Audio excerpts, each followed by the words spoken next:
முதல்ல மேடையில் இருக்கிற எல்லா பெரியவங்களுக்கும் நண்பர்களுக்கும் இங்கே வருகை தந்திருக்கின்ற பத்திரிகை இணையதள தொலைக்காட்சி சேர்ந்த பெரியவங்களுக்கும் நண்பர்களுக்கும் முதல்ல என்னுடைய வணக்கங்கள். சுமார் ஒரு 2.5 வருஷம் இருக்குமா, 2.5 வருஷத்துக்கு முன்னாடி ராஜேஷ் வந்து நம்ம அந்த ஃபோரம் மாலில் ஒரு கையில் ஸ்கிரிப்ட், இன்னொரு கையில் ஒரு கல்யாண பத்திரிக்கையோட மீட் பண்ணேன். ஸ்கிரிப்ட் படிச்சுட்டு பிடிச்சிருந்தா கல்யாணத்துக்கு வாங்க அப்படின்னு சொன்னார். அப்புறம் நான் அவர் கல்யாணத்துக்கு முன்னாடி என்னால் படிக்க முடியல, அதனால் படிச்சுட்டு நான் சொன்னேன், இந்த மாதிரி எனக்கு கதை பிடிச்சிருக்கு, பட் ஆனால் நான் இடையில 2 படம் பண்ண போகிறேன். லவ்வர், குட் நைட்டு, லவ்வர்னு 2 படம் இருக்குது. நான் அதை முடிச்சுட்டு தான் வர முடியும், ஏன்னா ஆல்ரெடி நான் ஒத்துக்கிட்டேன், கையெழுத்து போட்டேன். உங்களுக்கு வெயிட் பண்ண விருப்பம் இருக்கா சொல்லுங்கள், அப்படி இல்லைன்னா நீங்கள் வேறு யாருக்காவது பிச் பண்ணிடுங்கன்னு சொன்னேன். பட் ஆனால் அவர் வந்து ரொம்ப பிடிவாதமாக, இல்லை நீங்கள் பண்ணுங்கள், நான் வெயிட் பண்ணுறேன் அப்படின்னு சொன்னார். ஸோ அந்த பிடிவாதத்தை வந்து முதல்ல டைரக்டராக அவருக்கு இருக்கலாம், பட் ஆனால் ப்ரொடியூசராக வந்து வினோத் சாருக்கும் இருந்தது தான் பெரிய ஆச்சரியம். முதல்ல அதுக்காக என்னை வந்து இதில் ஏற்றுக்கிட்டதுக்காக ரொம்ப ரொம்ப நன்றி, எனக்காக காத்திருந்ததுக்காகவும்.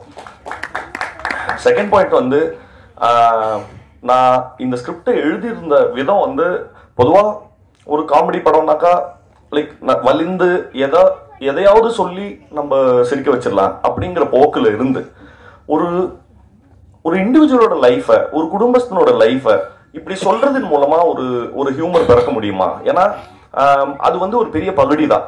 நம்மளே இப்போ சார் அடிக்கடி முதல்ல எங்கிட்ட அவங்க சொன்ன விஷயம் என்னன்னா, நான் வந்து முதல்ல எழுத ஆரம்பிச்சது ஒரு சாகச கதை, ஒரு அட்வென்ச்சரஸ் ஃபில்ம் எழுதணும் அப்படின்னு நினைச்சோம். சரி, என்ன அட்வென்ச்சர் எழுதலாம் அப்படின்னு பார்க்கும்போது ஒரு மலையில இருந்து தங்கத்தை திருடிட்டு வர்றது, கொள்ளையடிக்கிற மாதிரியான படம் எழுதலாமா, கவுபாய் ஃபில்ம் எழுதலாமா, ஆக்ஷன் அட்வென்ச்சர் எழுதலாமா அப்படின்னு யோசிச்சு ஒரு லெவலுக்கு அப்புறம் சலிச்சு, இன்னைக்கு தேதிக்கு ஒரு குடும்பத்தை நடத்துறதே பெரிய அட்வென்ச்சர் தான், அதை எழுதுவோம் அப்படிங்கிற மாதிரி பேசி அதை ரொம்ப ரொம்ப சரிவர ரொம்ப தட்டையான ரைட்டிங்கா இல்லாம ஒரு சராசரியா 25,000 ரூபா 30,000 ரூபா வாங்குற ஒரு குடும்பஸ்தனுக்கு இன்னைக்கு இப்போ பொங்கல் முடிஞ்சிருக்குன்னா வீட்டில் எல்லா சொந்தக்காரங்களும் வந்திருக்காங்களா, அவங்களுக்கு துணிமணி எடுத்து கொடுக்கணும், நிறைய விஷயங்களுக்கு காசு ஸ்பெண்ட் ஆயிடும். அடுத்த இந்த 15 நாள் என்ன பண்றதுன்ற உட்கார்ந்து தென்னையில உட்கார்ந்து இருக்கிற ஒரு மனநிலைமைய ரொம்ப தத்ரூபமா எடுத்து காமிக்கணுங்கிறதுக்காக எழுதப்பட்டது. பட் அந்த உணர்வு வந்து எனக்கு பயங்கரமா ரொம்ப எப்படின்னா, படிக்கும்போது எப்படி இருந்ததோ அன்னைக்கு செட்ல போயிட்டு மற்ற நடிகர்கள் அதே மாதிரி அந்த செட்ல இருந்த சமயத்துல இந்த சிச்சுவேஷனை நீ ஃபேஸ் பண்ணுனா என்னால ரொம்ப ஈஸியா ரொம்ப ரொம்ப பதட்டத்தோட அவங்களோட மனநிலைமைய உணர முடிஞ்சது. நிச்சயமா பாக்குற ஆடியன்ஸ் எல்லாருக்குமே அதே அவங்களுடைய நிலைமையை பார்த்து அவங்களே சிரிச்சுக்கிறதுக்கும் நிறைய சமயங்கள்ல கண் கலங்குறதுக்கும் இந்த படம் வந்து நிச்சயமா அவங்களுக்கு அதுக்கான வாய்ப்பை ஏற்படுத்தி கொடுக்கும் அப்படிங்கிறது என்னோட நம்பிக்கை. செகண்ட் பாயிண்ட், இந்த படத்துல ஒர்க் பண்ண நிறைய முதல்ல நடிகர்கள்ட்ட இருந்து ஆரம்பிச்சிடறேன். சோமுனா வந்து நான் வந்து சோமுனாவோட பெரிய ஃபேனு. நான் அவர்கிட்ட சொன்னேன், நான் இந்த பருத்தி வீரன்ல கஞ்சா கருப்பு சொல்லுவாரு, இனி யாரும் என்னை அழிக்க முடியாது, என்னைய நானே அழிச்சுக்கிட்டாத்தான் உண்டு அப்படின்பாரு. அந்த மாதிரி வர வெள்ளிக்கிழமை குடும்பஸ்தனும் வருது, அவருக்கு கிளாஸா அவரே வந்து பாட்டில் ராதாவே இறக்குறாரு. அதனால வாழ்த்துக்கள்னா டபுள் தமாக்கா வெள்ளிக்கிழமை இன்னைக்கு. இன்னொரு முக்கியமான விஷயம் சொல்லணும்னா, நான் பாட்டில் ராதான்ற படத்தையும் பார்த்துட்டேன். நான் ஒரு படம் பார்த்து எமோஷனலா அழுதுங்கிறது ரொம்ப ரேரான ஒரு சம்பவம். அந்த படம் வந்து அவ்வளோ அற்புதமா எடுத்திருந்தாங்க. அந்த படத்தினோட படக்குழுவினருக்கு தினகரன் வந்து படத்தோட டைரக்டர். சோமண்ணாவுடைய பெர்ஃபார்மன்ஸ் வந்து அவ்வளோ பிரில்லியண்டா இருந்தது. நான் அழக்கூடாதுன்னு ரொம்ப கஷ்டப்பட்டு வெயிட் பண்ணிட்டு இருந்தேன். எனக்கு நல்லா தெரியும், கேமராவை அப்படி திருப்பும் போது அங்க சோமண்ணா சிரிக்க போறாரு, சிரிச்சுட்டா நான் அழுதுருவேன்னு தெரியும். திரும்பும் போது சோமண்ணா சிரிச்சுனது கப்புன்னு பயங்கரமா அழுக வந்துருச்சு. வாழ்த்துக்கள் தான், ரொம்ப எக்ஸ்ட்ராடினரி பெர்ஃபார்மன்ஸ். ஒவ்வொரு அக்ராஸ் ஜெனரேஷன் அவர் வந்து ஒரு பெர்ஃபார்மரா எங்களுக்கு நிறைய டீச் பண்ணிட்டு இருக்காரு. அதுக்கு முதல்ல ரொம்ப நன்றி.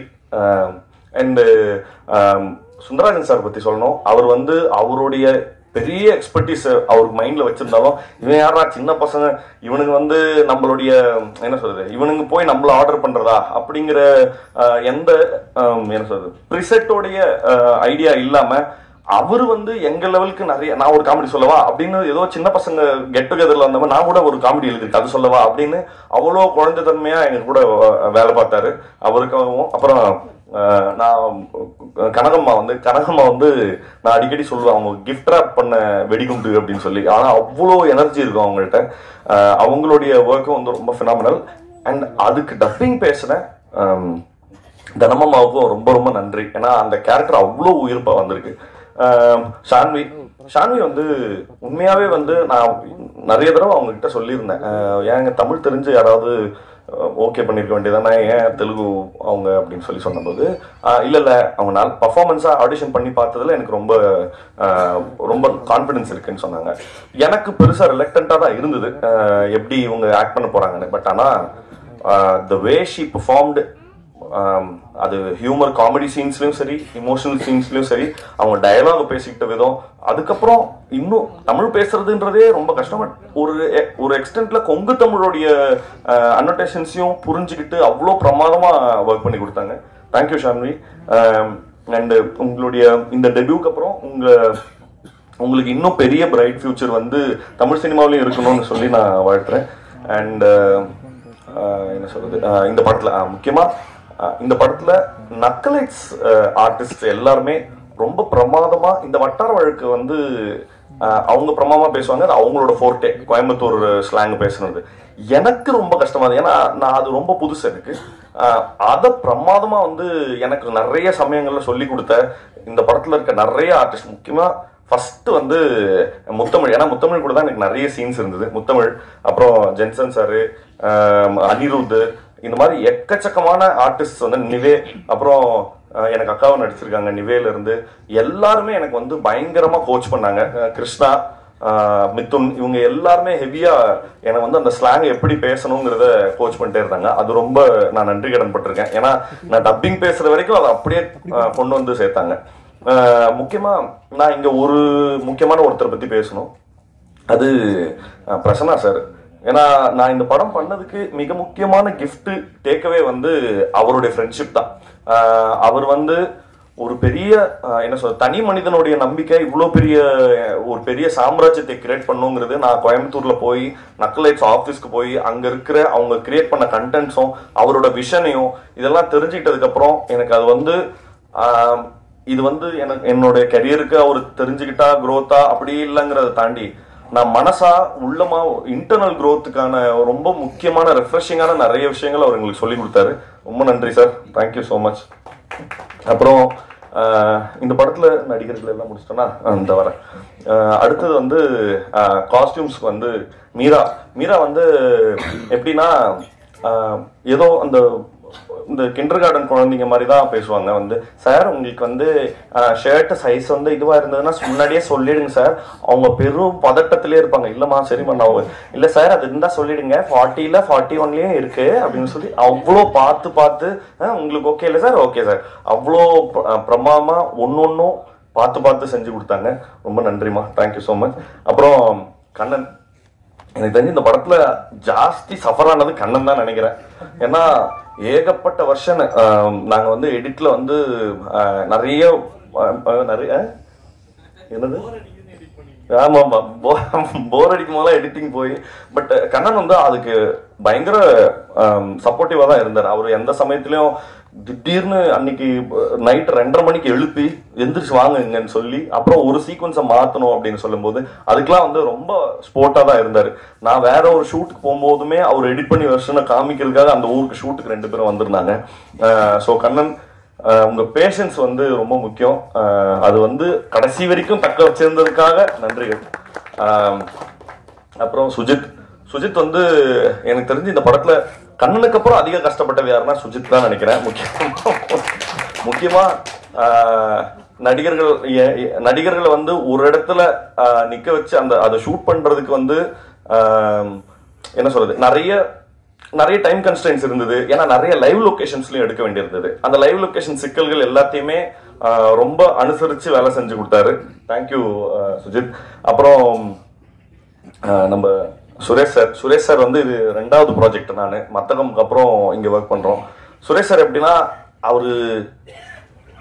எப்படி ஒரு வேலையை செஞ்சு முடிக்கிறாருன்னு தெரியாது. இந்த சிவாஜி படத்துல ரஜினி சார் நடந்து வர வர எல்லாம் மாறிக்கிட்டே இருக்கும் பின்னாடி, அந்த மாதிரியான ஆள் அவர் வந்து ஒரு ஒரு என்ன சொல்றது, இவ்வளோ கன்ஸ்ட்ரெயின்டான இருக்கிற டைம்ல இப்படி ஒரு செட்டு வேணும்னாக்கா அது ரொம்ப சீக்கிரமா எஃபெக்டிவா பண்ணி கொடுத்தாரு. ரொம்ப நன்றி சார். அப்புறம் வின்சினா வந்து இவர் சொன்ன மாதிரி தான், நாங்கள் ஷூட்டிங் கூட அவ்வளோ கஷ்டப்படல. பட் ஆனால் அந்த ஃபோட்டோ ஷூட்டை வந்து அவ்வளோ டீட்டெயிலுக்காக, ஏகப்பட்ட லேயர்ஸ்க்காக, அப்படி அந்த ஐ ஃபார் த டீட்டெயில் வந்து ரொம்ப ஹெவியாக இருந்தது. அதோட ரிசல்ட்ஸ் தான் வந்து எங்களுக்கு போஸ்டர்ஸ்க்கு கிடைச்ச நிறைய பாராட்டுகள் வந்து வின்சினாக்கு தான் சேரணும். தேங்க்யூண்ணா, ரொம்ப நன்றி. இப்போ ப்ரொடியூசர் சார், எனக்கு தெரியல, ஒருத்தருக்கு வந்து இந்த நாங்கள் அடிக்கடி சொல்லிட்டே இருப்போம், இந்த பாஷா ஃபர்ஸ்ட் ஹாஃப்ல ரஜினி சார் மாதிரி என்ன பண்ணாலும் எப்படி இவருக்கு கோவமே வர மாட்டேங்குது, இவருக்கு கோவத்துக்கு போற அந்த நரம்பு கட் ஆயிடுச்சு, நாங்கள் கிண்டல் பண்ணிட்டே இருப்போம். அவருக்கு வந்து என்ன பண்ணாலும் வந்து கோவமே வராது. அவ்வளோ அவ்வளோ கனிவான கைண்டான ஒரு பர்சனை பார்க்கறது வந்து இன்னைக்கு ரொம்ப ரேர். எனக்கு வந்து இப்போ யோசிச்சு பார்த்தா இது வரைக்கும் அவர் பேசின வார்த்தை, என்கிட்ட பேசின மொத்த வார்த்தையும் சேர்த்தாலே வந்து ஒரு பஸ் டிக்கெட் பின்னாடி எழுதிடலாம், அவ்வளோதான் பேசியிருப்பாரு. அவ்வளோ லிமிட்டடா இந்த மேடையில் பேசின எவ்வளவோ அதுதான் இந்த ஃபுல் ப்ராஜெக்ட்லேயுமே என்கிட்ட பேசியிருப்பாரு. ஸோ ரொம்ப நன்றி சார், எங்கள் மேலே நம்பிக்கை வச்சதுக்காக.